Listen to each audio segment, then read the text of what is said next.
Hey, I'm Dr. Ed. We're going to be talking about hip flexor stretches today. Often we see lower back complaints associated with tight hip flexors, specifically the psoas muscle. That's a Latin name, PSOAS, if you want to look up the origin and insertion of that muscle. Very tight. Often it's interesting, mostly on x-rays you'll only see bone because bone is density. But sometimes we'll see the psoas muscles show up on the x-rays because they're so tight and contracted. X-rays picks up density. So it's interesting, we'll see these, and especially we'll see an imbalance in these muscles. So it's really important that you stretch these muscles pretty regularly, especially because we sit so often and these muscles stay contracted. So if you sit at a computer often, you're going to have a contracted hip, you're going to have hip imbalance, but you're going to have contracted hip flexors, specifically the psoas. And so we highly recommend that you stretch these regularly to help improve your lower back pain, along with your hamstrings as well. So I'm going to show you 3 ways to do a hip flexor. One is for those people that seem to be a little bit more athletic per se, or maybe already doing yoga, where you're going to stand up and you're going to essentially go into like a fencer's position, or what they call a lunge. Now the key here is that when you do this, you want to have that, you want to be able to see your toe when you're looking down here the entire time. So if I do this right there, I cannot see my toe. So what I want to do is, I don't want to be an escalator and come down like this. I'll get some hip flexor in there, but I want to get that back foot and beyond the balls of my feet and my toes and the back leg here. I want to sink straight down like an elevator. And I just want to come right before I touch the ground with that knee, the back knee here, the back leg.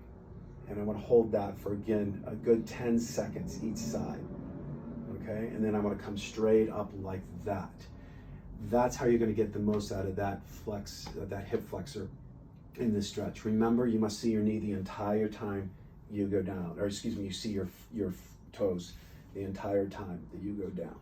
Really important there on that stretch. Same thing, opposite, wide, or I should say long ways here.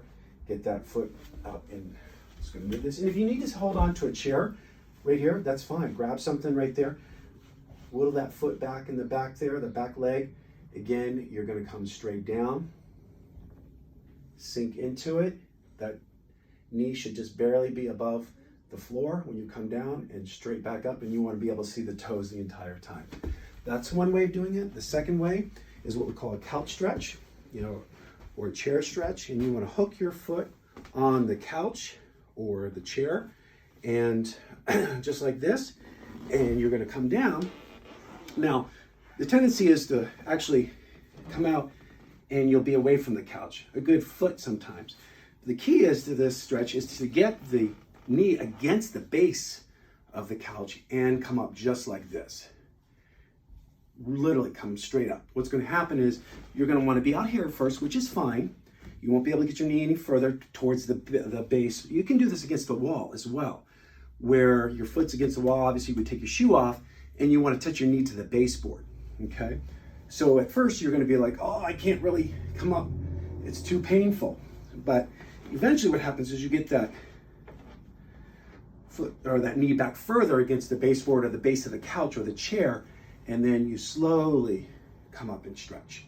And that is a really good way to get that hip flexor and the quadriceps, because you're using that leverage with your foot locked into place to maximize that stretch. And the other way is a simple stretch where you come down like this, and essentially you're getting this foot in front of you. And again, you want to see that toe.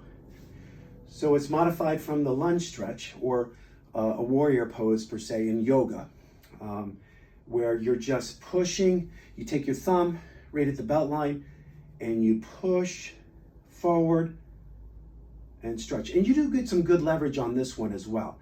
And you can kind of sink in. Remember, you're sinking down as opposed to forward. You want to sink and get this knee back further. The further you get back, the more you sink down into it. Being able to see your toe, the better. And of course, you're going to do both sides, and you're going to hold this for a good 10, 15, up to 20 seconds. Okay? That concludes the hip flexor stretch.